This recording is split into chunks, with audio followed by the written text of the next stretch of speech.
it's been very hard for the country. This after it emerged that over 85 learners were sexually assaulted by a security guard at AB Xuma Primary School in Soweto. This resulted in the entire management team of the school being axed. And following this, more incidents of sexual assault on learners emerged in quite a number of schools around Gauteng. And one of the incidents happened at a Matric dance event, and it resulted in MEC Panyaza Lesufi calling for Matric dances to be cancelled. Now, to talk more about this and other issues, we joined by the Gauteng Education Department spokesperson Steve Mabona. A very good morning to you, Steve. Thank you so much for joining us. Now, before we dwell more on these sad stories, let's focus on the positive. I do understand that there's a new school for learners with special needs that you recently opened as a department. Definitely. There's a school that has been opened in Alexandra, like in Lyndhurst. Lyndhurst and Alexandra, they are neighbors. So the school originally was in Alexandra. So we decided to build a infrastructure that will be accommodating these learners with special needs.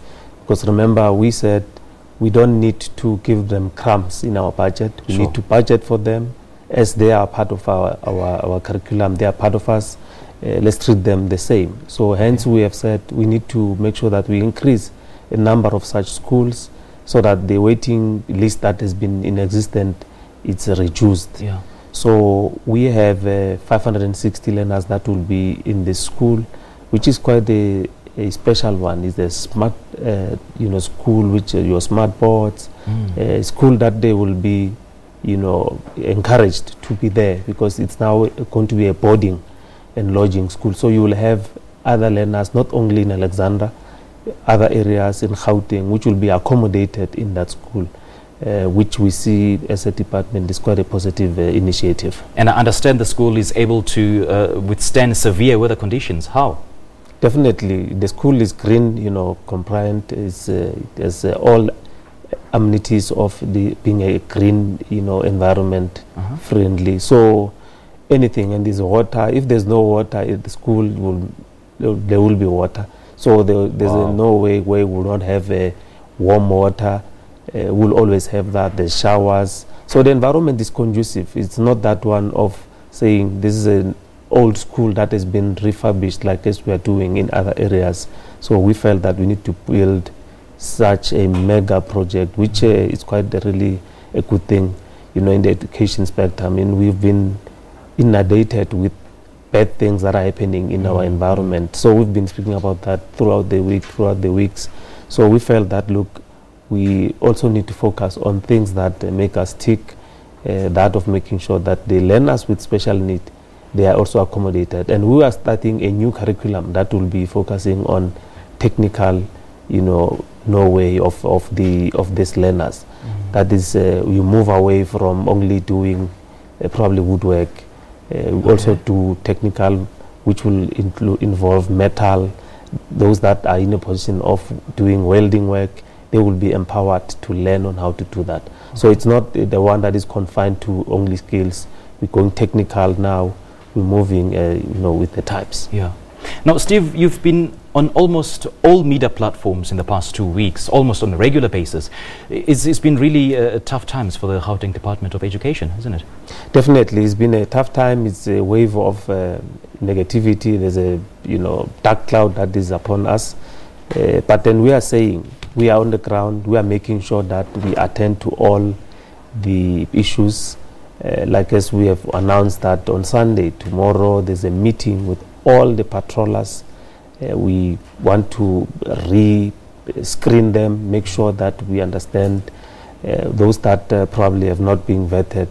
We're going to make sure that process happens. We're going to be having a meeting with the senior management of the police. Make sure that the committee that the Premier has announced on Friday, that of the 3 MECs of education, social development and community safety, it will then work well, because in all elements that of the police will know where to take this case. They must prioritize them, all those cases. Social development, make sure that we have social workers, we have psychologists that will be conducting your counseling. And from our side, make sure that the school environment, talking about the principals, SGBs, they have a role that they know, and they must act when they see such, cases, so that we don't find ourselves wanting, because when we have learners at a very tender age engaging in sexual activities or rape thereof, it's quite concerning. So all stakeholders must work together and make sure that we don't have such cases in our environment. Steve, you're saying all the right things. I couldn't agree with you more. But then this has been long overdue. The department is reactionary to crises. I will say no, because we have what we call school safety. And in all the schooling environment, they know there's what we call safety measure policy, which it has all these elements. It has there your sexual offenses. If you have sexual offenses, you know what to do. There's protocols, you know who to interact with at all levels. When there's weapons in the environment, you need to interact with your stakeholders, your police. When there's drugs in the area as well, you know what to do. When there is bullying, which is quite an issue for us, you know what to do and you know what steps to implement.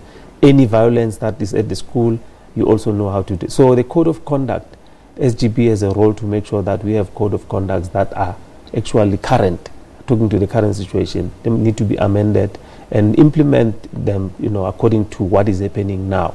So like, for instance, learners who will bring alcohol in the schooling environment or in the schooling activity or in a function thereof, you need to know how you're going to manage those learners. You suspend them, but then what do you do? Okay. Now, can you give us details with regards to the latest incident of a girl that was allegedly raped during a farewell party in Banani? Look, it was actually an organized farewell function which was outside the schooling environment, where learners were saying fare thee well to one of their learners who's going, somewhere to learn there. And another challenge, that of indulgence of alcohol at this tender age. Something which is a problem. They consumed alcohol and they had to get toilet, and this boy who happened to be in the same school with them offered the toilet in his house, because he does not stay far from the park where the function was, and allegedly the rape incident happened in that house. So he was then apprehended by the police, but then released into the parents' custody because of the age. And that case is continuing. There's more cases that we have which are appearing in court, involving scholar patroller. One is involving Matric dances are set to be reviewed. Is this a good idea? I mean, is it going to help in the long term to curb this issue? I mean, the problem doesn't start during these Matric dances. Look, it's the question that MEC was posing to probably parents, to say, do we need these Matric dances where people are going to indulge in alcohol, and we invest so much as parents? And when you create a poll and say, do we really need these functions? It's more like your status, because some of the parents, they invest so much in this thing. Their learners arrive in style, they hire motorcade and all those things. Do we really need those things? And because they've not even started writing. What if they're going to fail and come back? So all those challenges, that's what we're looking at, to say, do we really need Matric dances where now we have a leeway for us to just indulge in alcohol, but we are learners, we are supposed to be focusing on schooling. Yeah. So what sanctions will be imposed on those found guilty of sexually abusing learners at schools? It depends on who transgress, but then a patroller, we normally involve the police, but then terminate the contract. An educator, we take them into the disciplinary process. As you will understand that we have what we call South African Council of Educators. They need to be struck off there, so that they are not in a position to can teach anywhere. And they will then have to be registered according to the law in the register of sexual offenders, so that they don't work with the children anymore anywhere. Okay. So if it's a learner, then one must unfortunately face the consequences. All right. Law must take its course, and one doesn't need to be at school, then we'll have to implement that. Okay. Steve, thank you so much for chatting to us this morning. That is a Gauteng Education Department spokesperson, Steve Mabona, talking to us about the latest incidents of sexual abuses at schools, at Gauteng schools rather. All right, then let's take a short break now. And after the break, Marumo Kekana is itching to give us the latest sports news. We'll be right back.